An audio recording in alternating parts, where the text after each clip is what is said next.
Good morning, good people. I led a practice this morning for one of the communities I'm a part of, and I don't think it quite landed. Sometimes you gotta break a few eggs to make an omelet. So I thought I would try it again, share it with Contemplify, and see if it rings true for anyone. Recording this on a voice memo, so the quality probably won't be as high as the usual interviews, but it helps me do it on the fly. So, hope you enjoy it here in the heart of Advent. Blessed darkness, blessed light to you all this Advent season. I want to begin here with a brief on-ramp to what I would invite you to hold in silence afterwards by saying that I love the Western Christian liturgical calendar. These seasons anchor and expand me into earthy membership with the mystical body of Christ. I confess here and now to you that I also have my own additional non-liturgical liturgical calendar in addition to the Christian liturgical calendar. I believe I am the only one who follows it. And today, December 11th, is the start of my non-liturgical liturgical calendar year. It begins, like I said, today, December 11th, with the birthday of a poet that vivifies my soul, Jim Harrison. It ends, of course, on December 10th, on the anniversary of the death of the mystic that most directly pierces my heart, Thomas Merton.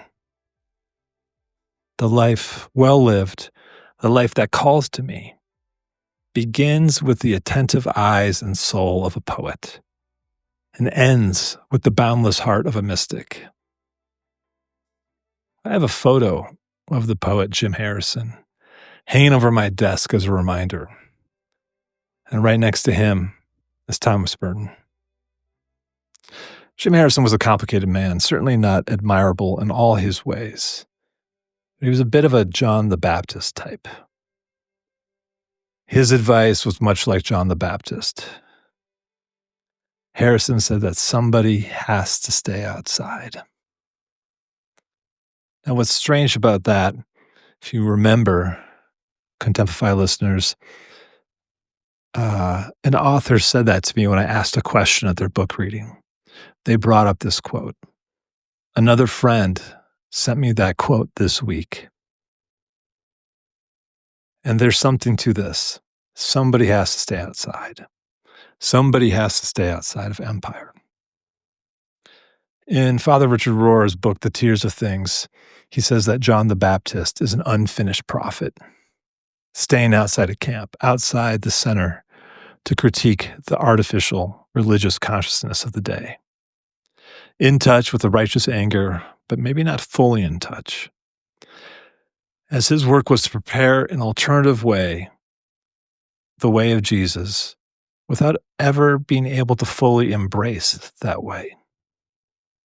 Jesus follows John outside the camp, but then fully models and invites an alternative way, both internally and externally, by returning to the edge of the inside, healing and teaching in the margins, praying in the wilderness, and only going to the center when forced.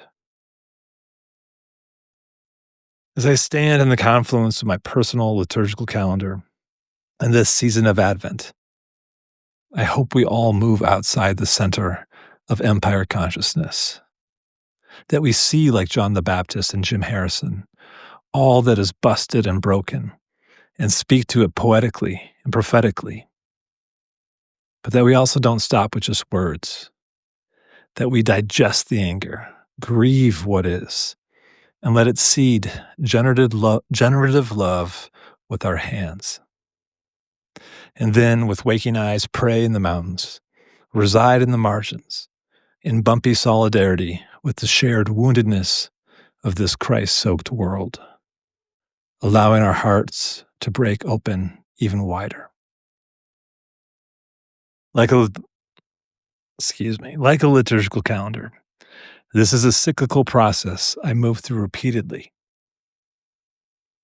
So, in the midst of empire, Advent prepares us to step outside to welcome Jesus. Advent prepares us for the birth of the Word in our own souls. So my invitation to you today is to step outside and immerse yourself in this Christ-soaked world. And then join in the ceaseless flow from outside to inside. May my wounds, our wounds, this planet's wounds, open doorways to the mystical heart.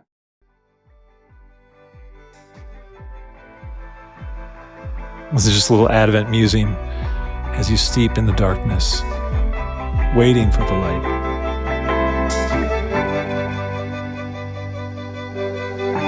May Advent be rich and true your heart to the birth of the Word in your soul.